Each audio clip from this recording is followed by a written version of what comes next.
الله الرحمن الرحيم. Kiat teman-teman sekalian untuk dekat dengan Allah Subhanahu wa taala adalah kata kuncinya paksakan ibadah dan paksakan tinggalkan dosa. Harus dipaksa. Harus kita paksa jiwa kita ini. Cambuk jiwa itu, cambuk dengan ilmu dan keimanan. Mulai sekarang saya mau on time sholat di masjid, tidak mau ketinggalan. Apapun konsekuensinya, paksain. Sesuatu kalau sudah dipaksakan dan menjadi sebuah kebiasaan akan enak dikerjakan. Otomatis. Tapi kalau kita kendor, sesekali saja dikerjakan, maka akan luluh seperti biasa umumnya. Begitu pula dengan dosa, paksain diri untuk tinggalkan. Lihat yang haram, turunkan pandangan. Mau beli sesuatu, tahan tangan itu supaya tidak beli. Paksa, nggak ada masalah kok. Tangan kita nggak putus kalau kita nggak beli DVD film yang tidak benar misalnya. Nggak masalah kok, kuping kita nggak copot kalau kita nggak dengar musik misalnya. Alihkan ke Al-Quran, setan goda, lawan. Jangan terus-menerus kendor, imannya seperti kerupuk. Sedikit diramas sudah hancur, ini jangan. Sampai kapan Bapak Ibu mau terus berlale-lale dalam jauh dari Allah SWT? Sementara iman itu levelnya sangat jauh.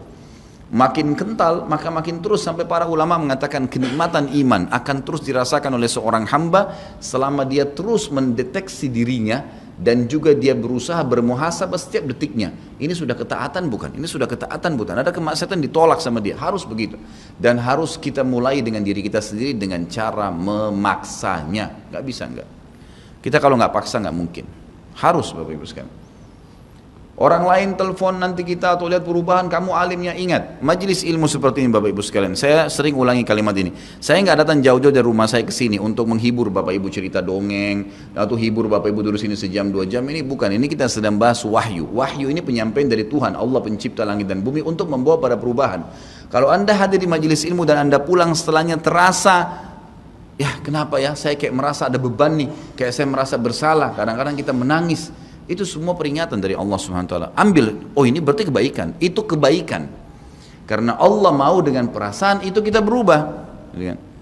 Ada perasaan untuk berbuat dosa jadi takut karena sudah ada di pengajian, itu tanda keimanan.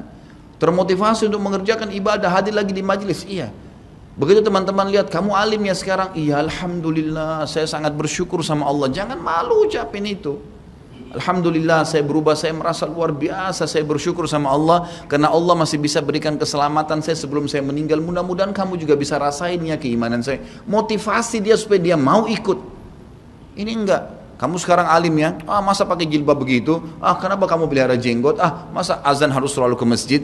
Kemarin, oh iya ya, udah sini aja sholat sama saya, kendor, sholat di rumah, kendor, ganti lagi kembali jilbabnya jilbab gaul dan seterusnya.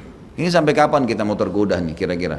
Waktu terus berjalan. Ingat, setiap peluang ibadah, Bapak Ibu sekalian ingat, Allah peringatkan Anda dan saya seperti cuma ini, penyampaian.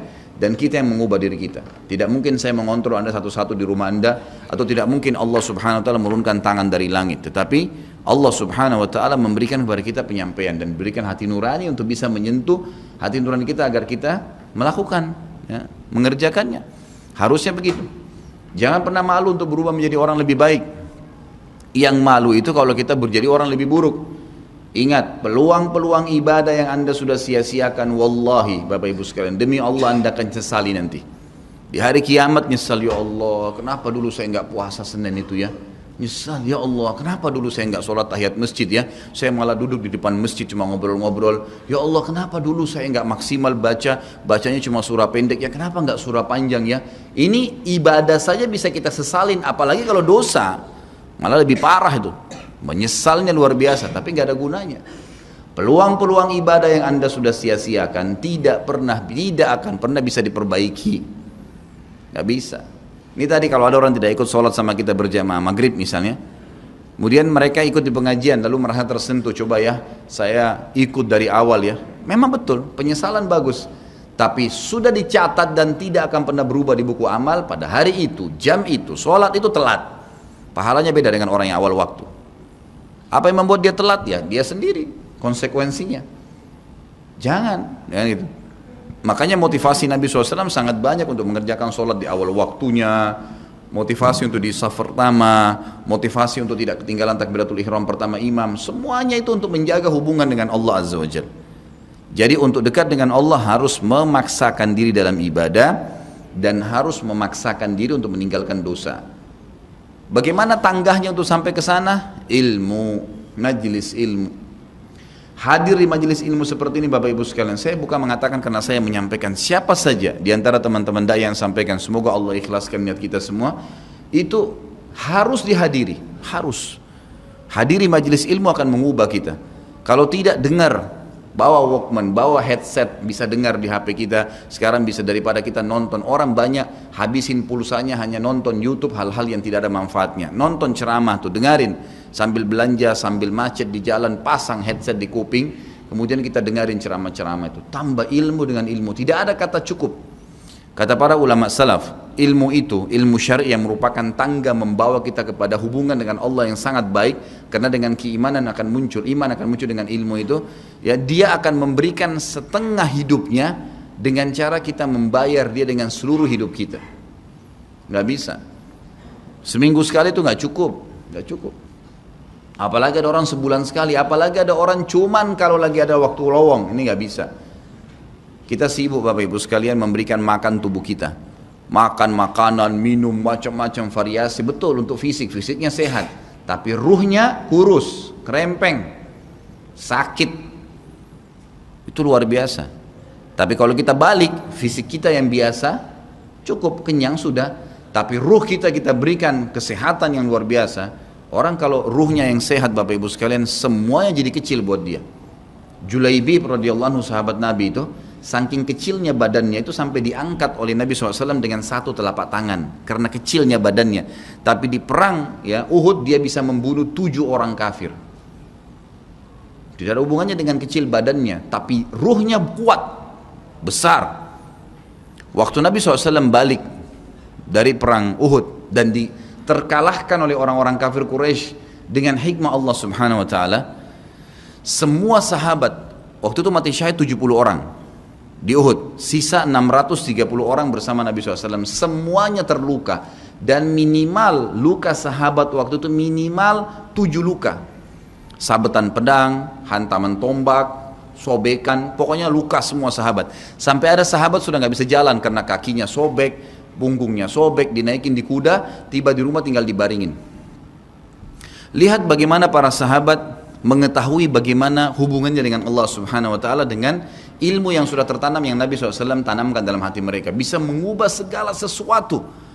Subhanallah, tiba pulang menjelang maghrib ke kota Madinah, istirahatlah para sahabat ini, mereka lagi obatin obat luka mereka. Nabi SAW dapat wahyu menyuruh Nabi SAW dan para sahabat keluar mengejar Quraisy.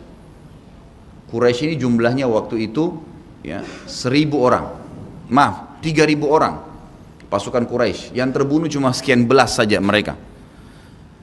Dan mereka sudah merasa bangga dan pulang ke kota Madinah, pulang meninggalkan Madinah, karena Uhud itu dekat Madinah. Kemudian mereka bangga dengan itu. Keesokan paginya habis sholat subuh kata Nabi SAW, wahai sahabat-sahabatku, Allah Azza wa Jalla memerintahkan kita untuk mengejar Quraisy. Maka pulanglah masing-masing kalian di suku kalian, lalu motivasi siapapun yang ikut kemarin di Uhud, semua, mau sakit, mau enggak, mau luka, mau enggak, tapi ini luka semua nih, minimal punya 7 luka ya. Kita kadang-kadang mungkin kuku kita kecabut aja sudah susah ke masjid, ini sabetan pedang, sobek, rusak semua tubuh mereka. Dikatakan dalam riwayat sampai para sahabat ada yang tidak bisa ngomong karena sudah kesakitan yang luar biasa. Kata Nabi SAW, semua yang ikut di Uhud kemarin keluar lagi, 630 orang semua harus keluar. Bagaimana caranya? Pokoknya ngumpul keluar, perintah Allah. Coba bayangin, kita kadang-kadang habis olahraga saja capek, diajak keluar sama istri atau diajak keluar sama suami, kita sudah nggak mau keluar. Capek biasa olahraga, atau mungkin penat, capek duduk di kantor mau istirahat. Ini habis perang, badannya disabet-sabet, diajak berperang lagi nih. Apa yang terjadi teman-teman sekalian? Pulanglah pimpinan-pimpinan suku sahabat ini, dimulai dengan Sa'ad bin Mu'adz radhiyallahu anhu, sahabat Nabi yang mulia, luar biasa ini. Orang ini pada saat meninggal, kata Nabi SAW, goncang arsy-Nya Allah dengan meninggalnya Sa'ad. Saat pulang ke kaumnya lalu berkata, wahai kaumku, sesungguhnya Nabi SAW menyuruh kalian untuk kembali menyerang Quraisy. Pada saat itu mereka lagi ngumpul saling ngobatin luka, dan di depan mereka yang saling ngobatin luka itu adalah Usaid bin Khudair, sahabat Nabi yang mulia. Ini sahabat Nabi yang satu dari Aus ini, kalau membaca Al-Quran malaikat turun dari langit dengarin bacaannya, luar biasa. Lagi ngobatin lukanya sambil dia berkata, waktu dikatakan Nabi SAW menyuruh kalian mengejar Quraisy, kata Usaid bin Khudair lagi ngobatin lukanya, sami'na wa ata'na, kami dengar dan kami patuh, ditinggalin lukanya. Lalu seluruh suku itu saling nopang satu sama yang lain, mendatangi masjid Nabi SAW untuk ikut berperang lagi. Nggak ada satupun yang tinggal. Ada yang luar biasa, saya terus terang nangis waktu dengar kisah itu, luar biasa. Dua orang anak muda Ansar, saya setiap kenang kisah ini selalu nangis, nggak bisa tahan karena luar biasa. Anak dua orang ini belasan tahun umurnya, dan dua-duanya nggak bisa jalan, Bapak Ibu sekalian, nggak bisa jalan. Luar biasa. Sudah sobek kakinya, sobek punggungnya, bahkan dikatakan di bagian leher ada irisan, di bagian lehernya ada irisan, gitu kan. Kesakitan. Dua-dua ini diturunkan dari kuda, ditidurkan, adik kakak nih. Tapi saya tidak ingat, namanya tidak disebutkan dalam kisah, tapi ini kisah luar biasa. Dan kemarin kebetulan Imam Masjid Haram atau saya lagi umroh nyebutin kisah itu juga. Hampir satu masjid orang menangis mendengarkan kisahnya. Dia mengatakan, waktu sampai ke telinga adik kakak ini umurnya belasan tahun ya, di bawah 20 tahun. Kalau Nabi SAW memanggil seluruh yang hadir di Uhud untuk kembali berperang. Ini mereka nggak bisa jalan nih. Si kakak bilang sama adiknya, kita nggak bisa tinggal di sini nih. Rasulullah SAW sudah memanggil kita untuk menjawab panggilan Allah. Kata adiknya, bagaimana caranya kita merangkak? Bagaimana caranya kita ke sana? Nggak ada yang bisa nopang. Ini berdua lagi sakit. Mereka cuma tinggal sama ibunya. Lalu berkata si kakak, sekali saya seret kamu, sekali kamu seret saya. Mereka saling seret satu sama yang lain, Bapak Ibu sekalian, sampai di hadapan masjid Nabi SAW. Lihat bagaimana iman mereka kepada Allah Subhanahu Wa Taala, luar biasa. Dan ini tidak bisa kecuali kalau dipaksakan. Kalau tidak dipaksakan nggak bisa. Semoga Allah Subhanahu Wa Taala jadikan kita orang yang selalu memaksakan diri untuk ibadah. Karena kalau tidak, kita nggak paksakan, kita akan mati dalam keadaan konyol dan menyesal, karena tingkatan-tingkatan di surga akan hilang. Percuma. Baik, saya bacakan pasal kedua. Adab terhadap Allah Subhanahu Wa Taala. Seorang muslim hendaknya melihat segala sesuatu yang telah diberikan Allah kepadanya dengan tiada terhingga, yakni berupa kenikmatan yang tak terhitung. Terlindungnya dia pada saat menempel di dalam rahim ibunya, ketika berupa nutfah atau air mani, menentukan perjalanan hidupnya hingga hari bertemu dengan Rabbnya Allah Azza wa Jal. Hendaknya ia bersyukur kepada Allah atas nikmat itu dengan lisannya, yakni memuji dan menyanjung Allah secara semestinya. Juga bersyukur kepada Allah dengan anggota badan, dengan cara menggunakannya di dalam ketaatan kepada Allah Subhanahu wa Ta'ala. Karena mengingkari nikmat, tidak mengakui kelebihan yang diberikan Allah, mengingkarinya beserta kebaikannya, bukanlah termasuk adab kepada Allah.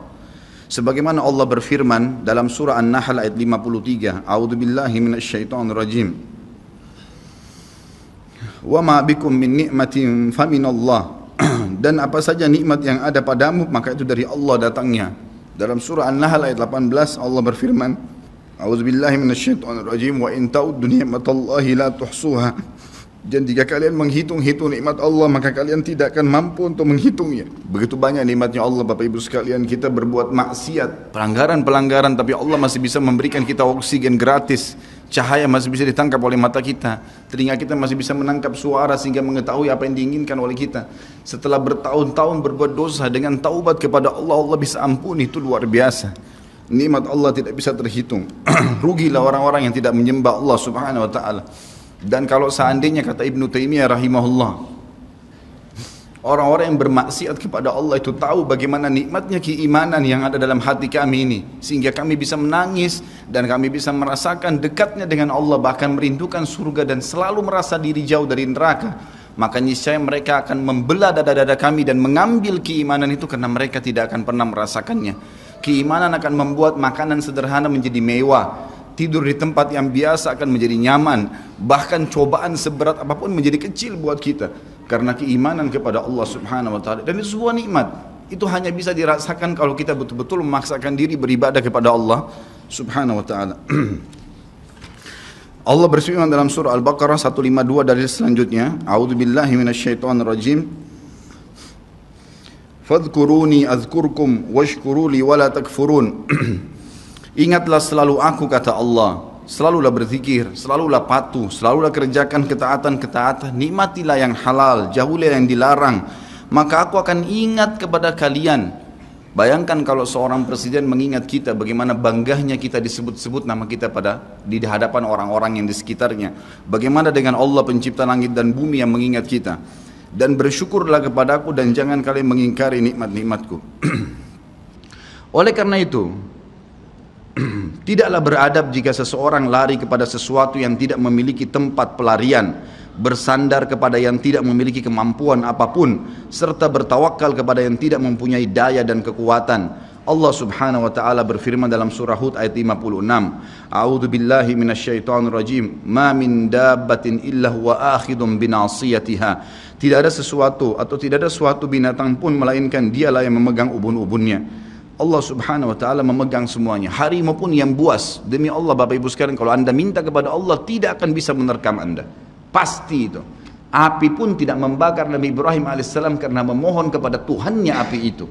Semuanya bisa berubah dengan hubungan kepada Allah subhanahu wa ta'ala. Ini kekuatan yang luar biasa ini. Seseorang kan sangat tenang hidup dimanapun asal dia jaga hubungannya dengan Allah subhanahu wa ta'ala.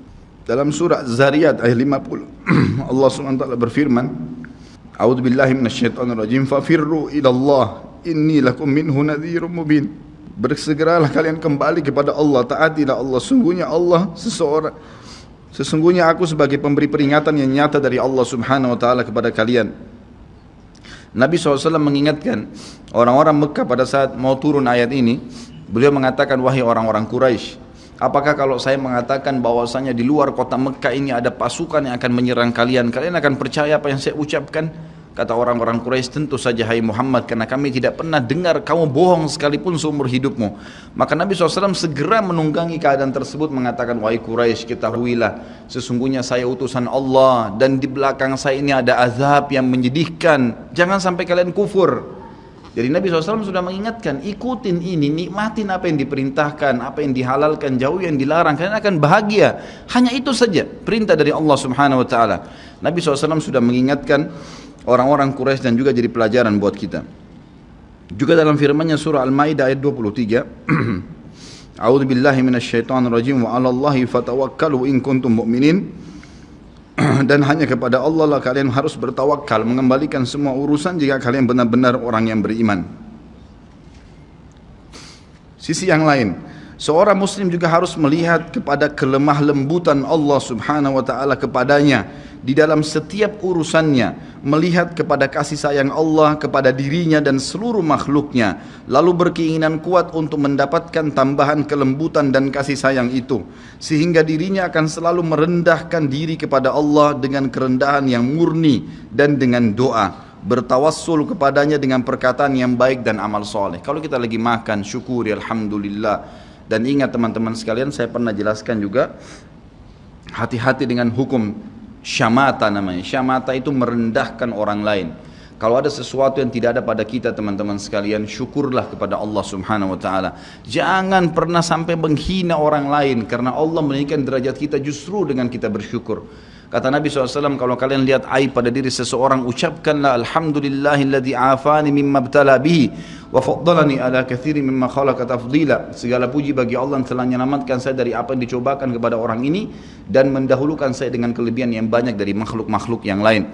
Kita harus seperti itu, dengan syamata. Kata Umar radhiyallahu anhu, apa itu syamata seperti ini? Umar bin Khattab berkata, aku khawatir kalau ada seorang wanita hamil lewat di depanku karena perutnya besar, lalu aku berkata dalam diriku, kenapa ya perutnya seperti itu? Maka Allah menghukumku dengan membuatku hamil. Sampai begitu mereka mengatakan, dan berhati-hati sekali dengan kelemah lembutan Allah subhanahu wa ta'ala. Allah lah yang telah membuat binatang yang ada binatang yang indah bulunya, yang bagus tampangnya, dan ada Allah juga ciptakan buruk di mata manusia untuk menunjukkan keajaiban dan kemahakuasaannya Allah. Ada ikan yang indah untuk dilihat, ada ikan yang seperti batu buruk. Kita cuma mengatakan subhanallah yang telah menciptakan yang baik dan buruk. Subhanallah yang telah menciptakan yang sehat dan sakit. Subhanallah yang telah menciptakan yang putih dan hitam. Subhanallah dan subhanallah. Bukan justru kita menghina teman-teman sekalian. Kalau ada sesuatu yang menimpa orang lain yang tidak ada pada kita, syukurilah nikmat Allah subhanahu wa ta'ala. Dan jangan sampai kita merendahkan orang lain. Ini semua merupakan adab kata beliau terhadap Allah yang menguasainya. Maka bukanlah orang yang beradab, orang yang berputus asa dari mencari tambahan rahmatnya yang luas, meliputi segala sesuatu, berputus asa dari kebaikan Allah yang tak terhingga, yang mencakup seluruh alam semesta ini, serta kelembutannya yang tercurah untuk segenap makhluk. Allah subhanahu wa ta'ala berfirman di dalam A'raf 156, A'udzu billahi minasyaitonir rajim, wa rahmati wasi'at kulla syai', dan rahmatku meliputi segala sesuatu.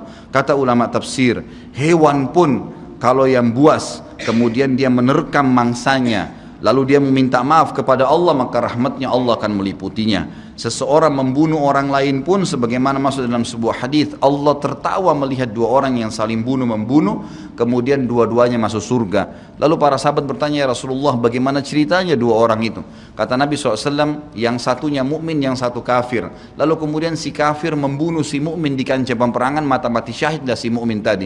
Berjalan waktu, si kafir mendapatkan hidayah, akhirnya juga masuk Islam dan dia berperang lalu dibunuh oleh orang kafir yang lain. Orang mukmin yang pertama terbunuh dengan orang kafir yang akhirnya masuk Islam juga terbunuh di kancah peperangan, dua-duanya masuk surga dan Allah menyambutnya dengan rahmatnya. Allah tersenyum dan tertawa dengan dua orang ini. Jadi dengan kemahalembutannya Allah subhanahu wa ta'ala. Dalam surah Asy-Syura ayat 19 dikatakan juga, A'udzubillahi minasyaitonirrajim, Allahu latifun bi'ibadi. Allah itu maha lembut terhadap hamba-hambanya. Makanya dalam hadis yang lain dikatakan, ma nazala linu fi syai'in illa zana. Tidak ada sesuatu dikemasi dengan kelemah lembutan kecuali akan menghiasinya. Dikatakan Allah latif, Allah itu lembut, yuhibbul lutf, dia suka dengan kelemah lembutan, gitu kan. Wa ma nuzi'a min syai'in illa syana. Tidak ada sesuatu diangkat darinya kelemah lembutan kecuali akan merusaknya. Tidak ada manfaatnya mencak-mencak, marah-marah tuh.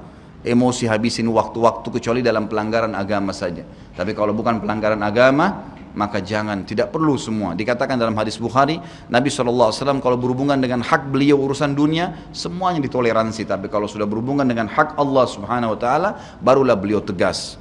Ya, ini sifat Nabi Muhammad SAW. Kita baca dua ayat lagi baru kita tutup. Sudah masuk waktu? Surah Yusuf ayat 87, A'udzu billahi minasyaitonir rajim, la tai'asu mir rauhillah.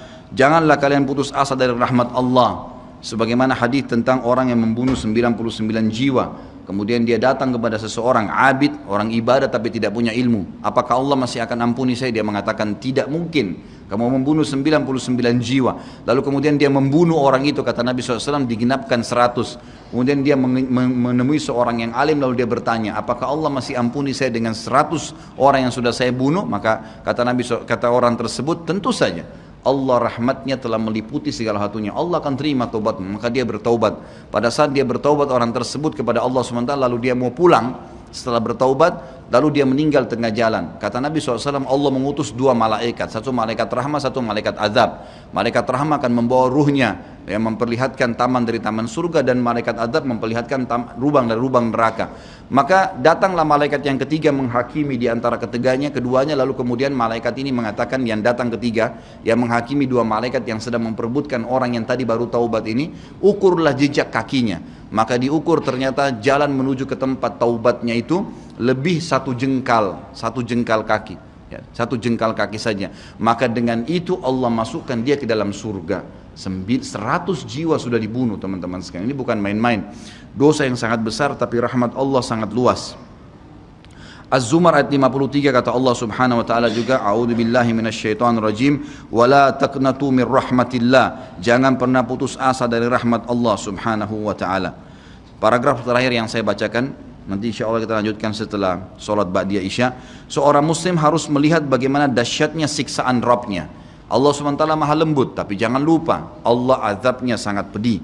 Seorang muslim harus melihat bagaimana dahsyatnya siksaan Rabbnya, kerasnya azab dan kecepatan hisapnya. Kalau datang seketika, gitu kan? Dan tidak ada yang bisa bendung, sehingga dia bertakwa atau takut kepadanya, menjaga diri terhadapnya, serta meninggalkan segala kemaksiatan. Maka ini pun merupakan bentuk adab kepada Allah, sehingga tidaklah seseorang itu beradab menurut orang-orang yang berakal apabila ia menentang Allah dan berlaku aniaya atau zalim. Padahal ia seorang hamba yang lemah, namun justru menentang Rabb yang maha perkasa lagi maha kuasa, maha kuat lagi maha perkasa. Dan Allah berfirman dalam surah Ar-Ra'd ayat 11, A'udzu billahi minasyaitonir rajim, wa idza aradallahu biqaumin su'an fala maraddalah wa ma lahum min dunihi min wal. Dan apabila Allah menghendaki keburukan terhadap satu kaum, maka tidak akan pernah ada yang bisa menolaknya, dan sekali-kali tidak ada pelindung bagi mereka selain Dia. Kalau Allah sudah mau hancurkan, maka tidak akan pernah ada yang bisa membendung. Juga dikatakan dalam surah Al-Buruj ayat 12, A'udzu billahi minasyaitonir rajim, inna batsya rabbika lasyadid. Sesungguhnya azab Rabbmu benar-benar keras. Jadi teman-teman, jangan tantang Allah. Kalau anda buat dosa, lindungi, tutupilah dan bertaubat kepada Allah. Jangan tantang, nggak mungkin lah, masa Allah haramin, ya sudah diolok-olok orang yang berbuat ketaatan, ini berbahaya. Karena kalau datang azabnya Allah, Bapak Ibu sekalian, menyakitkan sekali, sangat luar biasa. Saya sarankan juga anda bisa ya melihat di YouTube azab-azab Allah, itu akan banyak cuplikan yang orang-orang memang kena kutukan dari Allah Subhanahu wa taala. Bisa mudah-mudahan menambah iman kita. Ayat yang terakhir adalah surah Al-Imran ayat 4 yang bunyinya, A'udzu billahi minasyaitonir rajim, wallahu azizun dzuntiqam. Allah itu maha perkasa, maha mulia, dan Allah mempunyai balasan siksaan yang sangat keras. Ingat, Allah memang maha pengampun, tapi Allah juga dari sisi lain azabnya sangat keras. Maka harus hati-hati Bapak Ibu sekalian dalam menjaga hubungan dengan Allah Subhanahu wa taala. Nanti kita lanjutkan lagi dengan yang tersisa setelah salat ba'diyah insyaallah. Subhanakallahumma bihamdika asyhadu an la ilaha illallah astaghfirullah wa atubu ilaih. Wassalamualaikum warahmatullahi wabarakatuh.